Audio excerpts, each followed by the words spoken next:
Hello and welcome. This is Mama Jess. Everything you wish your mother told you, and every skill you wish somebody taught you. This might not be something a mother would teach, but nowadays I think we're desperate for anybody to teach us anything. So I've learned a lot of things from my father, and I want to pass them on.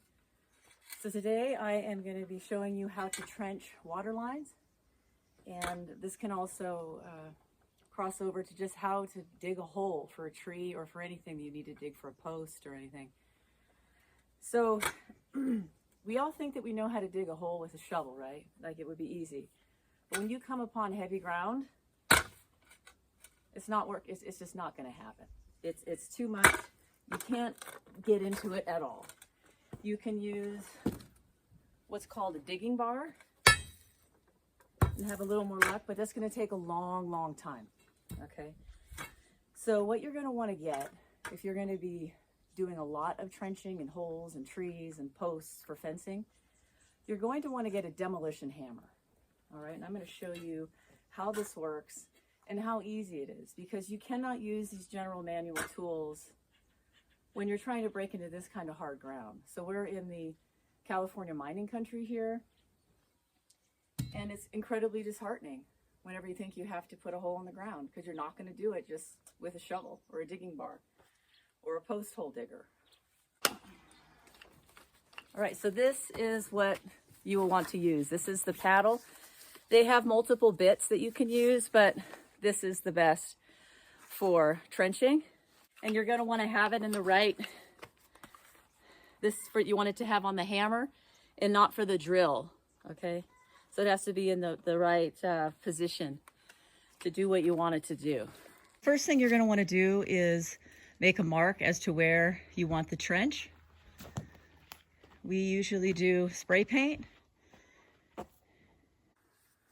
So some factors you need to consider when you are trenching is where you are located as far as the weather conditions in your area. So if you get serious frosts and heavy snow, you will want your water lines to be much deeper so that they don't freeze.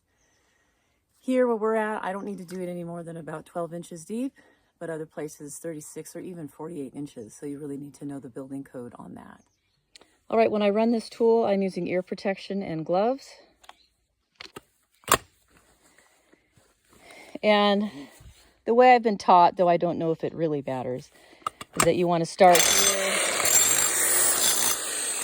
this configuration.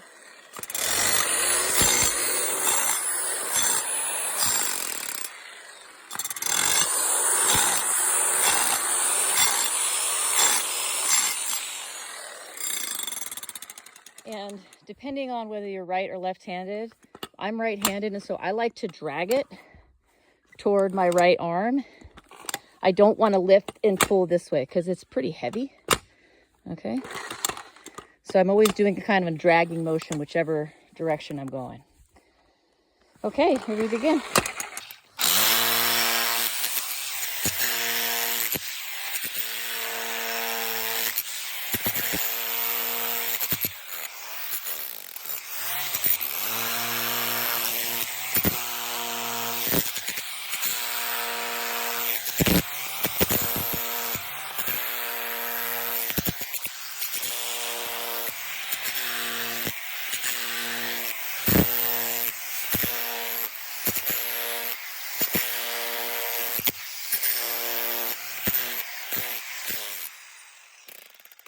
Then I take an irrigation shovel, it's a little more narrow, okay, and just dig it out.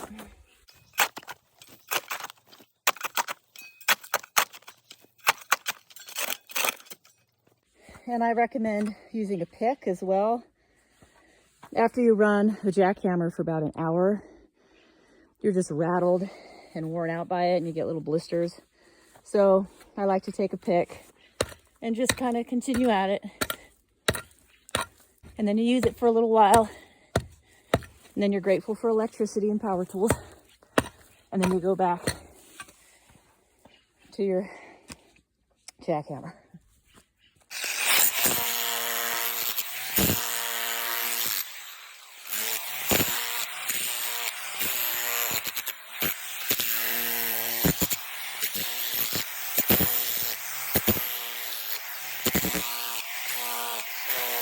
Run it for a few more minutes. And then you go take an hour break because you're exhausted. And then you greatly appreciate men who run jackhammers because it's incredibly difficult. Now, depending on the width of your pipe, this is 2 inches, that will determine this span here. But also if you have like joints that you're bringing together and you're needing to be able to put them together, they might need to make a bigger area, but that'll all be self-explanatory as you go along. And because there's a lot of traffic of heavy vehicles going over this area, like we have a road area where there'll be a lot of heavy trucks, even a propane tank, it's not a bad idea to dig it deeper. And also, imagine if this was like a PVC, like a white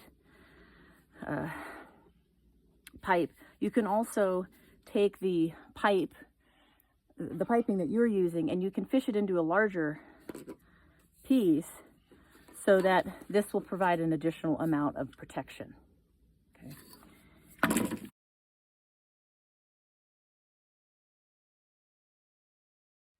And while trenching, you're going to want to check the grade on it. You, of course, don't want it to be perfectly level because then the water's not going to flow with gravity. So you want to make sure that there's a slight percentage of grade, but you don't want it to be too steep because then the waters will run off and then the solids will stay behind. So you want that water to be able to flow with whatever small, hopefully smaller solids are going to be moving down the pipe. I don't know the exact percentages. I just know by looking at it, like I think the water's going to run down this, but not too fast. And that's my goal. So we're running water lines today, and I wanted to show you how it's done, at least how my father does it, what he's taught me. So first thing, if you're going to be trenching hundreds or even thousands of feet, you're going to want to rent something like this. This is called a ditch witch, and that can get you through your trenching super quickly. But I also want to show you what it looks like when you're laying it out, because the dirt on the sides of the trench are really soft, like that soil's really soft, and they're going to want to fall into the trench easily after you dig it out. You want to put these little pieces of wood here, and then you can lay out the piping so that when you're gluing it, you're not gluing it down in the ground and possibly having the dirt fall in. You can just do it all up above, glue it up, and then lay it down.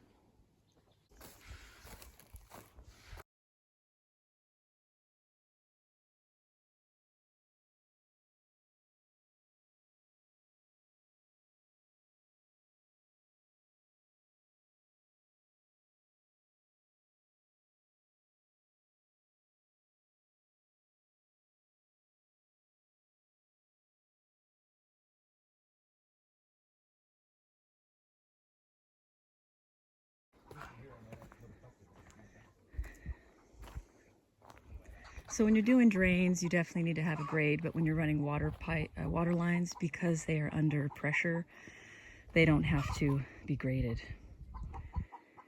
Something else you're going to want to know when you're doing water lines, when we're putting the dirt in, we keep it open around the fitting so that we can check for any water leaks. But otherwise, we're starting to fill in the trench here. I guess they call it shading. See, everywhere there's a joint, we are keeping it open. Trenching is probably my least favorite thing to do, and it takes a long time, but this handy demolition hammer tool is so incredibly useful. So I recommend, if you're a farmer, homesteader, or kind of a serious homeowner that likes to build and run electrical and plumbing and any kind of gray water or whatever you're doing, this is definitely the ticket. So I recommend irrigation shovel, the demolition hammer, a pick, and a digging bar. And those will help you with the trench. And if you're going to be digging a hole, definitely a post hole digger. a post hole digger. So this is what it looks like. Okay, this is how it works.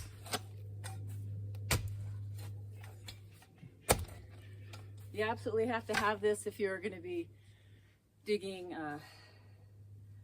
posts for fencing or anything like that, or regular old hole. This is super helpful. All right, thank you for your time and happy trenching. Talk with you soon. Bye-bye. And I just want to restate that final salutation. There's no such thing as happy trenching, but this tool, this jackhammer, makes it much easier. So easier trenching. Have a great day. I'll talk with you later. Bye-bye. And I just remembered something else I want to tell you. If you come upon a root, you can use a sawzall to cut through it. It works really great. Or you can use like a Japanese pull saw, or even if all you have is like just a regular old hand saw, that can work too. But the sawzall is the best way to do it. All right, talk to you later. Bye-bye.